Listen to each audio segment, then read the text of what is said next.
నమస్తే BCN news తో మీ ముందున్నది ఆనంద్ రాజ్ కుమార్. ఈనాటి వార్తలను ముఖ్యాంశాలు.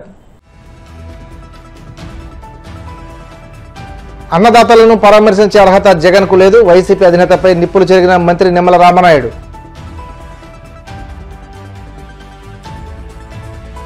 ఆదరణ 3 పథకం అమలుపై బీసీ సంక్షేమ శాఖ మంత్రి సవిత కీలక ప్రకటన. ఈ పథకానికి 1000 కోట్లు వెచ్చించబోతున్నట్లు స్పష్టం. కృష్ణా జిల్లాలోని తుఫాను ప్రభావిత ప్రాంతాల్లో పర్యటించిన వైసీపీ అధినేత జగన్ తుఫాను బాధిత రైతులందరికీ పంట బీమా వర్తింపజేయాలని డిమాండ్.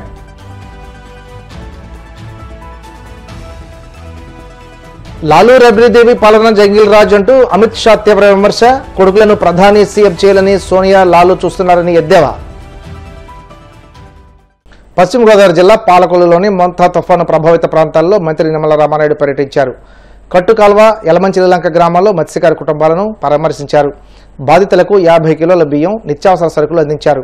ఈ సందర్భంగా మాట్లాడుతూ గతంలో తుఫాను వరదల సమయంలో బారికేడ్లు పెట్టుకుని రైతులను పరామర్శించడానికి వెళ్లిన జగన్ కు నేడు అన్నదాతలను పరామర్శించే అర్హత లేదన్నారు. గత ప్రభుత్వ పాలనలో రైతులు కష్టం చెప్పుకోవాలంటే కేసులు ఎదుర్కొనేవారని అన్నారు. కూటమి ప్రభుత్వం అన్నదాత సుఖీభవ ద్వారా రైతులకు 20,000 అందిస్తున్నట్లు గుర్తు చేశారు. జగన్మోహన్ రెడ్డి రైతుల దగ్గరకు వచ్చేటువంటి హక్కు, నైతిక హక్కు ఎక్కడుందని అడుగుతూ ఉన్నా. ఎందుకు ఈ మాట చెప్తూ ఉన్నానంటే 5 సంవత్సరాల్లో వ్యవసాయ శాఖను మూతేసేశారు. 5 సంవత్సరాల్లో రైతులే మర్చిపోయారు. ఆ రోజు ఇన్సూరెన్స్ కట్టడం మర్చిపోయాడు జగన్మోహన్ రెడ్డి. ఆ రోజు అసెంబ్లీలో ఫ్లోర్ మీద చంద్రబాబు నాయుడు గారు కూర్చుని నిరసన వ్యక్తం చేస్తే రాత్రి 12 గంటలకు ఇన్సూరెన్స్ కట్టాడు జగన్మోహన్ రెడ్డి. అంటే ఇన్సూరెన్స్ కట్టడం మర్చిపోవడం అని అంటే రైతును మర్చిపోవడమే. అటువంటి రైతుని మర్చిపోయేటువంటి జగన్మోహన్ రెడ్డి ఈ రోజు రైతు గురించి మాట్లాడేటువంటి నైతిక అర్హత అతనికి ఉందా అని అడుగుతూ ఉన్నా. రైతుకు దగ్గరికి రావాలి అని అంటే ముందు ఇన్సూరెన్స్ కట్టడం మర్చిపోయినందుకు రైతుకు క్షమాపణ చెప్పి రావాల్సినటువంటి అవసరం ఉంది. 20,000 రూపాయలు ఇన్పుట్ సబ్సిడీ హెక్టార్ కుంటే ఆ రోజు జగన్మోహన్ రెడ్డి దాన్ని పెంచడం మాట్లాడుంచి రివర్స్ పాలన 16,000కి తగ్గించి రైతులు దగా మోసం చేసినటువంటి మీరు ఈ రోజు రైతు దగ్గరకు రావడానికి ఏ అర్హత ఉంది? 20,000 16,000 రూపాయలు తగ్గించినందుకు రైతులకు క్షమాపణ చెప్పిన తర్వాతే ఈ రోజు రైతుకు దగ్గరికి రావాల్సినటువంటి పరిస్థితి ఉందని చెప్పి జగన్మోహన్ రెడ్డికి తెలియజేస్తూ ఉన్నా. ఆ రోజు వ్యవసాయ యాంత్రీకరణ 50% సబ్సిడీతో వ్యవసాయ యాంత్రీకరణ తెలుగుదేశం ప్రభుత్వం గతంలో చేస్తే మీ 5 సంవత్సరాల జగన్మోహన్ రెడ్డి పాలనలో కనీసం ఒక బరకం ముక్క కూడా సబ్సిడీ మీద ఇచ్చినటువంటి పరిస్థితి లేకుండా ఏ రకంగా అయితే రైతులు దగా మోసం చేశావో దానికి క్షమాపణలు చెప్పి అప్పుడు రావాల్సిన పరిస్థితి ఉంది అని చెప్పి తెలియజేస్తూ ఉన్నా. అన్నిటికీ మించి ధాన్యం అమ్ముకోవాలంటే ఎన్ని ఇబ్బందులు పడ్డామో మీరందరికీ తెలుసు. కళ్ళ దగ్గర రైస్ మిల్లు కనపడుతుంటే ఆ మిల్లుకి ధాన్యం తోలుకునే పరిస్థితి లేదు. జగన్మోహన్ రెడ్డి పాలనలో పాలకొల్లు ధాన్యం, తణుకు ధాన్యం, భీమవరం ధాన్యం, నరసాపురం ప్రతి రైస్ మిల్ దగ్గర 200, 300 ట్రాక్టర్లు, లారీలు వరుసగా 5 రోజులు, 6 రోజులు, 7 రోజులు పడిగోపులు కాశారు. ప్రతి రైస్ మిల్ దగ్గర ఎండనక, వాననక, చలనక తిండి తిప్పలు లేకుండా రైతులు అక్కడ పడున్నారు. రైస్ మిల్లుల దగ్గర జాకీలు పెట్టుకున్నారు ట్రాక్టర్లకి. ఏంటంటే ట్రాక్టర్లకి జాకీలు పెట్టేవా అంటే 5-6 రోజుల నుంచి లోడుతో ట్రాక్టర్ ఉంది, ఈ జాకీలు పెట్టకపోతే టైర్లు పేలిపోతాయని. అంటే ఇంత దుర్మార్గంగా మేం పండించినటువంటి మా పంట కూడా అమ్ముకునేటువంటి స్వేచ్ఛలు కూడా లేకుండా చేసినటువంటి నీ పాలనకి క్షమాపణ చెప్పి అప్పుడు రావాలి రైతు దగ్గరికి. మీరు పాలనలో రైతులను ఏ రకంగా పరామర్శించాడనంటే అసలు నాకు తెలుసుండి భారతదేశంలోనే కాదు ప్రపంచంలో కూడా ఎక్కడ ఇటువంటి విచిత్రం చూడం. ఈ యొక్క ఫోటో మీరు ఒకసారి చూడండి. ఏదైతే వరదలు వచ్చి ప్రకృతి విపత్తు వచ్చి రైతులు పంట నష్టపోతే ఆ రైతుల్ని పరామర్శించడానికి జగన్మోహన్ రెడ్డి గారు వెళ్లారు. ఏదైతే ఆ పంట పొలాల దగ్గర ఏదైతే రోడ్డు ఏదైతే ఉందో ఆ రోడ్డు మీద ఇటువంటి పెద్ద పెద్ద టెంట్లు వేశారు. ఆ రోడ్డు మీద డయాస్ కట్టారు. ఆ డయాస్ చుట్టూ బ్యారికేడ్లు కట్టారు. అక్కడ రెడ్ కార్పెట్ వేశారు. ఆ యొక్క జగన్మోహన్ రెడ్డి గారు ఆ రెడ్ కార్పెట్ మీద, ఆ డయాస్ మీద ఆ చుట్టూ బ్యారికేడ్లు కట్టుకుని రైతులు పరామర్శించారు. ఎక్కడైనా విన్నారమ్మా ఈ రకంగా మీరు పరామర్శించడం? రైతుల్ని పరామర్శించడం అంటే చాలా గొట్లకు వస్తాం, చేలో దిగుతాం, లేకపోతే రైతుని పరామర్శిస్తాం తప్ప ఇట్లా రోడ్డు మీద టెంట్లు వేసి రెడ్ కార్పెట్ వేసి బ్యారికేడ్లు కట్టుకుని ఇటువంటి స్టేజ్ కట్టుకుని రైతుని పరామర్శించేటువంటి నాయకుడిని మీరు ఎక్కడైనా చూసారా? అక్కడ రైతుని రప్పించుకుని ఆ రైతు ఇచ్చేటువంటి పనులు కూడా మళ్ళీ అధికారి చేత తీసుకొని అంటే రైతును కూడా దరికి చేరిన వాళ్ళ ఆ యొక్క ఎవరైతే ఉన్నతాధికారి ఎవరైతే ఉన్నారో ఆయనే పనులు చూపిస్తూ ఉన్నారు. రైతుల్ని పరామర్శించడానికి కూడా టెంట్లు వేసుకుని రోడ్డు మీద కార్పెట్ వేసుకుని డయాస్ వేసుకుని బ్యారికేడ్లు కట్టుకుని ఆ బ్యారికేడ్ అవతల రైతుని నిలబెట్టి యువతల నువ్వు డాన్స్ మీద ఉండి రైతును పరామర్శించేటువంటి గొప్ప సాంప్రదాయానికి ప్రపంచంలోనే శ్రీకారం చుట్టినటువంటి జగన్మోహన్ రెడ్డి గారు మీరు కూడా రైతుల మీద కపట ప్రేమ ఈరోజు అధికారం ఉన్నప్పుడు కన్ను మిన్ను కానలా కనీసం రైతు దగ్గరికి వెళ్ళడానికి కూడా నీకు మనసు. ఆదరణ 3 పథకం అమలుపై బీసీ సంక్షేమ శాఖ మంత్రి సవిత కీలక ప్రకటన చేశారు. విజయవాడలో మీడియాతో మాట్లాడుతూ త్వరలో ఆదరణ 3 పథకం అమలు చేయబోతున్నట్లు వెల్లడించారు. అలానే ఈ పథకానికి 1000 కోట్లు వెచ్చించబోతున్నట్లు చెప్పారు. ఆదరణ 3 పథకం అమలుపై బీసీ కార్పొరేషన్ చైర్మన్లు డైరెక్టర్లతో వర్క్షాప్ నిర్వహించనున్నట్లు మంత్రి తెలిపారు. నకిలీ మద్యం కేసుపై కూడా ఆమె స్పందించారు. ఈ కేసుపై వైసీపీ సిబిఐ విచారణ కోరడం హాస్యాస్పదంగా ఉందన్నారు. బాబాయి గొడ్డలిపోటుపై సిబిఐ దర్యాప్తును వైసీపీ ఎందుకు కోరట్లేదని ఆమె ప్రశ్నించారు. వైసీపీ వాళ్ళు తప్ప మరి బీసీల ద్రోహి ఎవరో ప్రజలందరికీ తెలిసే 11 సీట్లకే పరిమితం చేశారు. కనీసం ప్రతిపక్ష హోదా కూడా ఇవ్వలేదంటే బీసీల వ్యతిరేకతతోనే జగన్మోహన్ రెడ్డి గారికి ఆ పరిస్థితి వచ్చింది. ఈరోజు జగన్మోహన్ రెడ్డి గారు బీసీల పైన అంటే బీసీలు జోగి రమేష్ గారు బీసీ మరి వాళ్ళు తప్పు చేసి కల్తీ మద్యం చేసి మరి గంజాయి ఎవరు అమ్ముతున్నారు కల్తీ మద్యం ఎవరు చేస్తున్నారో ప్రజలందరికీ తెలుసు. చట్టం తన పని చేసుకుంటూ పోతుంది. అదే జగన్మోహన్ రెడ్డి గారు నిన్నటి రోజున సిబిఐకి వద్దు అన్నారు. మరి గతంలో సిబిఐ కావాలా అని ఈరోజు జోగి రమేష్ గారి విషయంలో మాట్లాడుతున్నారు. అదే జగన్మోహన్ రెడ్డి గారు బాబాయి గొడ్డలిపోటుకి సిబిఐ వద్దు అన్నారు. అధికారంలోకి వచ్చిన తర్వాత అమలు పరచలేదు. ఈ రోజు బీసీలు గుర్తొచ్చారు జగన్మోహన్ రెడ్డి గారికి. జగన్మోహన్ రెడ్డి గారికి డైవర్షన్ చేయడం తప్ప బీసీలకు ఆయన చేసింది ఏమీ లేదు. మేము కక్ష సాధింపు చర్యలు ఎక్కడా చేయలేదు, జరగదు కూడా. చంద్రబాబు నాయుడు గారు దాన్ని ఎప్పుడూ ఎంకరేజ్ చేయరు.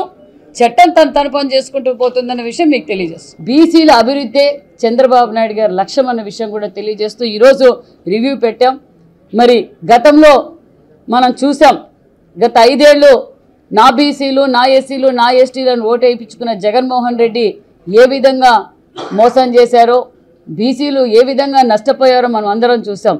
మరి ఈరోజు బీసీలు అన్ని రంగాల్లోనూ ఉండాలి, బీసీలు వాళ్ళ కాళ్లపైన వాళ్ళు నిలబడాలన్న ఉద్దేశంతో ఒక పక్క ఆదరణ 3 కావచ్చు, ఎంఎస్ఎంఈ ద్వారా కావచ్చు, మరి అనేక సంక్షేమ పథకాలు ఈరోజు బాగా లబ్ధి పొందింది అంటే అది మన బీసీల శాతమే ఎక్కువ. ఈరోజు సూపర్ 6 సూపర్ హిట్, నిజంగానే సూపర్ 6 పథకాల్లో ఎక్కువగా లబ్ధి పొంది మన బీసీలే. అదేవిధంగా మరి మెగా డిఎస్సి కూడా మనం అందజేసి అందులో కూడా బీసీలే ఎక్కువగా సెలెక్ట్ అయ్యారన్న విషయం కూడా మీకు అందరికీ తెలియజేస్తూ మరి ఈరోజు ఈ సమావేశానికి మరి మన కార్పొరేషన్ చైర్మన్లతోనూ మరి డైరెక్టర్లతోనూ వాళ్ళ సూచనలు సలహాలు తీసుకొని ముఖ్యమంత్రి గారికి తెలియజేస్తామన్న విషయం కూడా తెలియజేస్తూ కూటమి ప్రభుత్వం రైతు వ్యతిరేక విధానాలను అవలంబిస్తుందని, మొంతా తుఫాను కారణంగా నష్టపోయిన రైతులందరికీ తక్షణమే పంటల బీమా పథకాన్ని అమలు చేయాలని వైసీపీ అధినేత జగన్ డిమాండ్ చేశారు.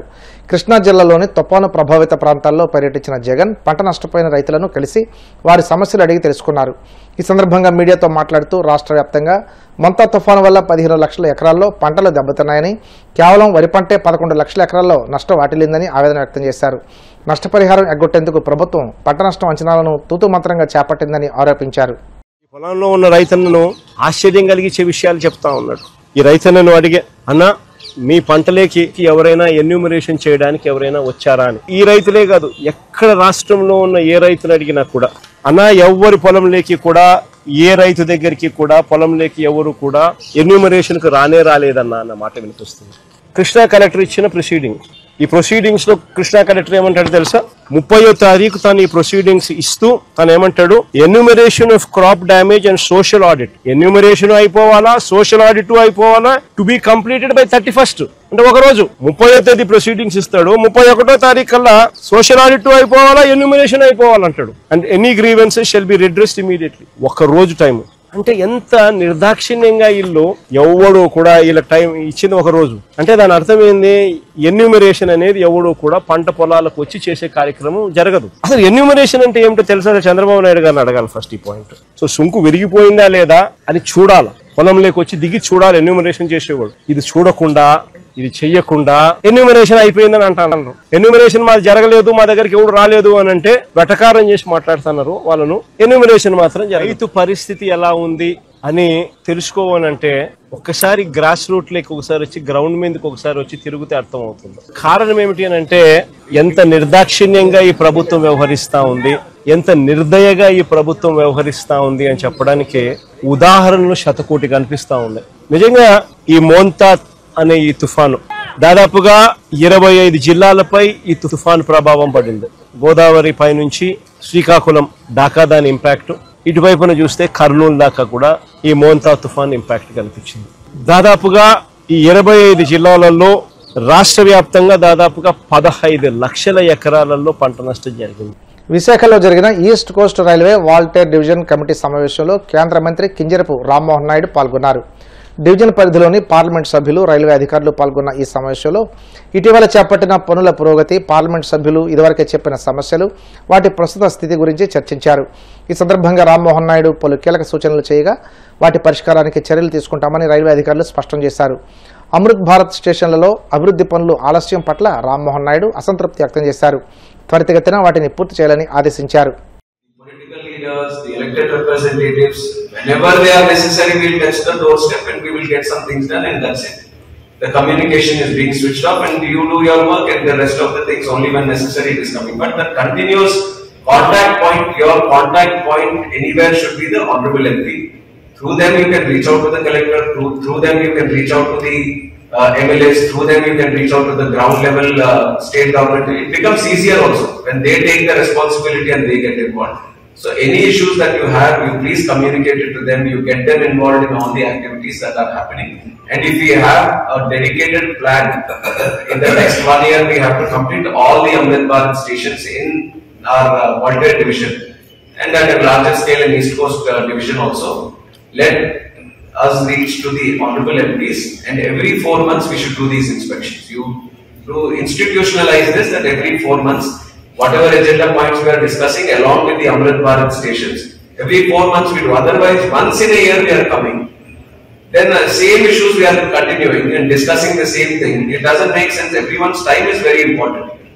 So some progress has to happen.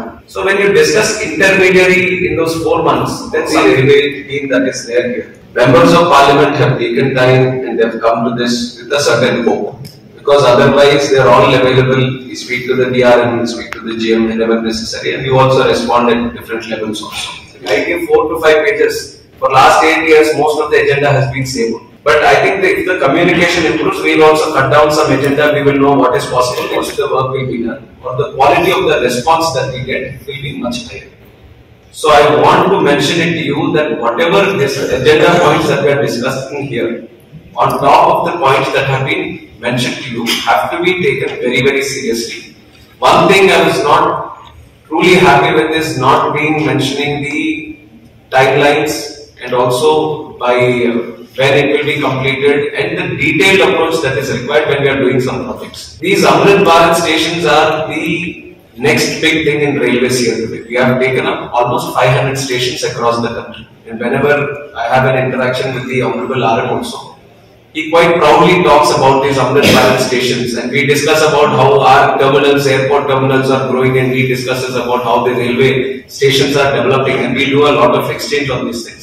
And he very proudly mentions that the next big thing where we can showcase it to the entire world how railways is growing is the Amrit Bharat station. ఇప్పుడు కాసేపు ప్రకటనలు.